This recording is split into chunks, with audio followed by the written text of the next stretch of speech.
This video is now in session.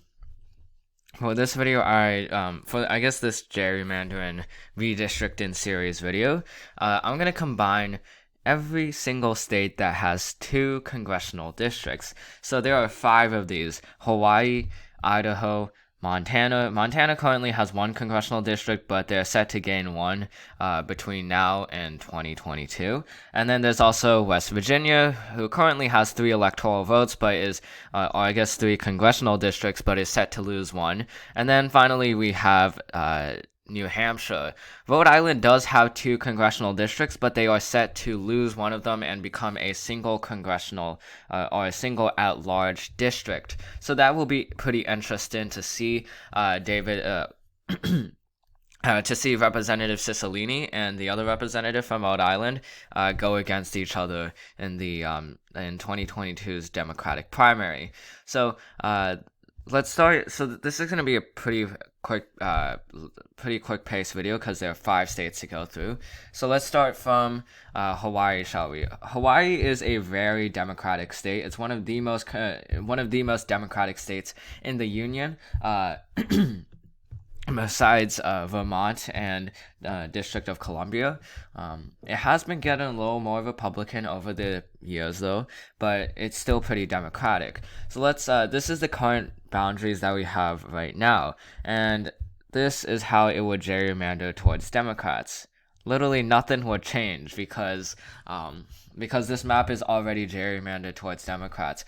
Democrats also have a trifecta in the Hawaii state government, so they have the governor's position, they have the Senate and the House, so they can keep this map. Now, just like I guess for and just for wondering, if you guys wonder what a Republican gerrymander would be, this is what it would look like. Literally, it would pretty much be the exact same in terms of margins, 99.9% and 98.7%. Here, it's 99.7% and 99.5%. So it's a little bit more favored towards Republicans, but it's still definitely Democratic in both districts. And you can see here, this is part of how gerrymandering works. It's when you pack a congressional district or pack like a certain group of voters into one congressional district, because as a result half of the votes for that party would be wasted, and then the other option is to crack a party's concentration. So for example, the Republican Party can crack Honolulu into half, so one congressional district would have one half of Honolulu and the other would have the other half. Those are the 2 basic methods of gerrymandering, and we'll see those more in like bigger states with more congressional districts, as well as more competitive states. Hawaii is just not that competitive. So there we go. There we have Hawaii. It's bound to go 2 votes for Democrats, and I have this entire chart here to see how each state can gerrymander towards one party or another. So in a state like New York, I have it gerrymandered for Democrats, but then for a state like Texas, I have it gerrymandered for Republicans because they control all 3 parts of government there. I'll get to those states later on in the series though, and I'm definitely not going to show the total count, mainly because that would negate the entire reason for this series.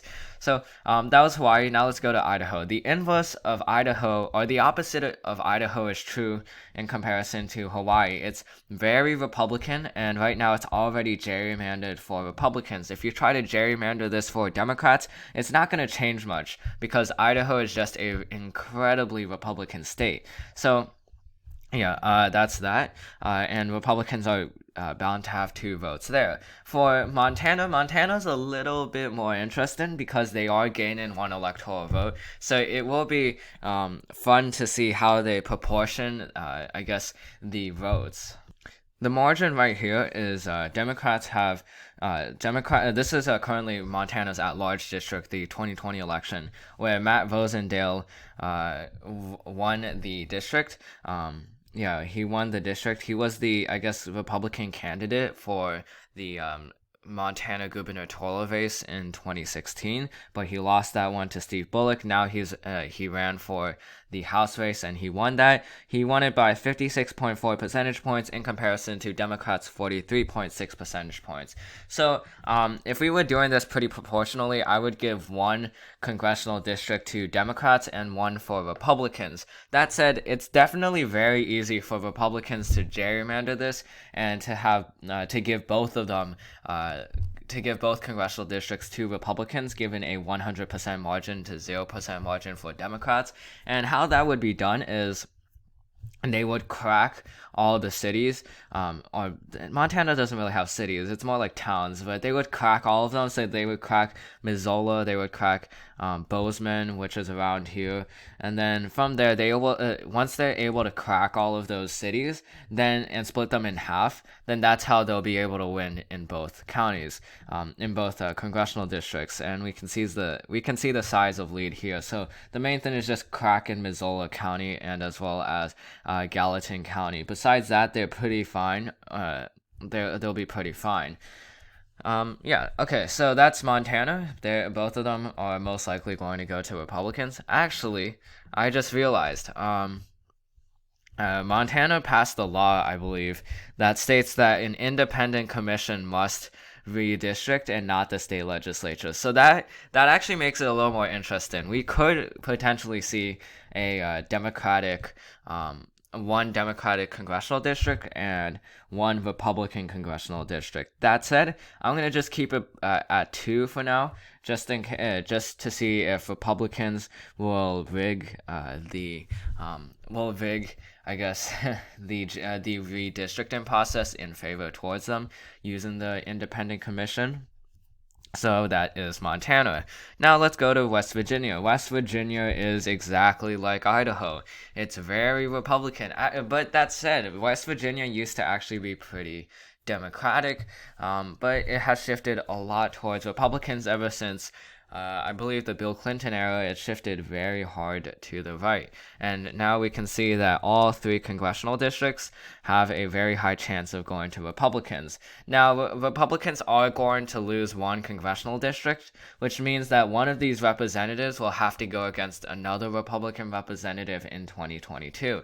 And that's ultimately what really sucks about being a representative, is that every 10 years, your district will be redistricted and you might have to go against another candidate of your party, another representative that's in your party. And the other thing is that if I guess the state legislature doesn't correspond with your party and you're the representative, and the state is bound to lose at least one congressional district, then what the state legislature can do is they can block you out, and they can kick you out by putting you in a district of an opposing party that's majority opposition party. So say, for example, you're Connor Lamb in Pennsylvania, and this is not the right map. This is the one that okay, wait, this is not the best map to use because they've changed this map before.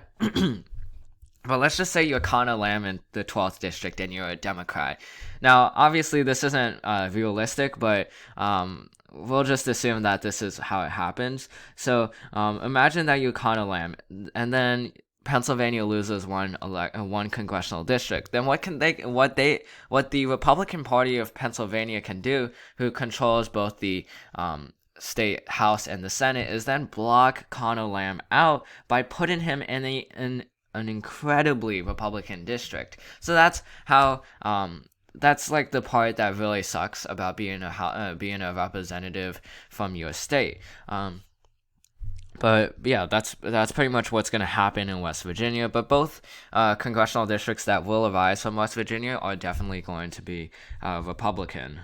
And if you just want to know what would happen in a Democratic gerrymander, this is what it would look like. Yeah, it is very it's very weird, and this would definitely not pass the courts because of how it squiggles around everywhere. Just cuts West Virginia up in two, and this does not follow the compact clause that all congressional districts have to follow. But the reason why it looks like this is because all of the big towns in West Virginia are put together, because big towns usually vote more Democratic than more rural areas. So here you see a Democrat having a 3.9% chance of winning here, instead of just like a 1% chance if it were to be this map, like 0.6% chance.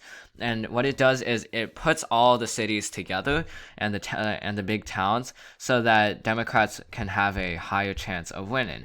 Now the inverse can happen, where Republicans try to gather all of the rural area for themselves in a Democratic majority state. So that is West Virginia. Now finally, I want to talk about New Hampshire.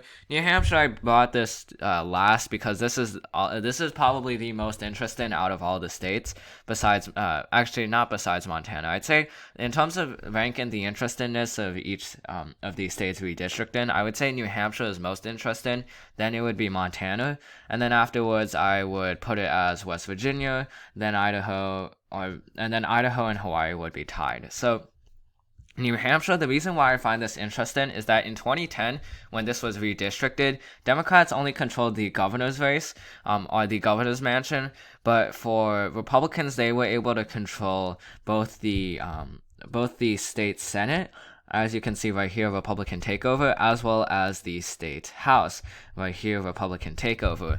And essentially the same thing has happened in 2020, where Republicans have taken over Democrats in both chambers. Democrats had both chambers in 2018 to 2020. Now Republicans have both, and that's mainly thanks to Chris Sununu, who is the Republican governor of New Hampshire. He is incredibly popular with his party, not only his party, but the people of New Hampshire. He's pretty popular with Democrats, even though he's a Republican. He's like Charlie Baker. If you don't know Charlie Baker, he's a Republican governor from Massachusetts. Massachusetts is incredibly Democratic, yet he's very popular among both Republicans and Democrats because he is a liberal Republican. And that's essentially the same thing that's happening with Chris Sununu. So what can Republicans do? Right now, Democrats control both congressional districts, and this map was made because of its competitiveness. As you can see, it's the same map as proportionally partisan and highly competitive. Both of those maps are the same. Here, there's no difference. And that was mainly made so that Democrats could have an opportunity to get both seats, and Republicans can have an opportunity to get both seats. Now, right now, Democrats control both seats. So even though this map is even though I'd say this map is better for the Republican Party, because they have an opportunity to get both seats. Since both seats are controlled by Democrats, then what they could do is they could just give one to Democrats and then have one for themselves. And this is what they'll most likely do, which is get Concord into one congressional district. Get Concord into one congressional district, and then get Manchester and the surrounding areas of Concord, which vote more Republican, to go for Republicans, which would give Republicans a +1, a net gain of 1 in terms of their overall seat count. So from there, I'll just place this one as Republican. So that's how it would work.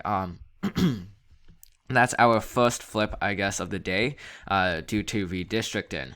So those are all the states that have 2 congressional districts. In the next video, I'll focus I'll probably focus on 3 states, that being, well, not tomorrow, but I'll focus on 3 states of Utah, Nebraska, and as well as Kansas. So thanks for watching this video. I hope you enjoyed it. This video is now out of session, or I mean adjourned, and I'll see you in the next one.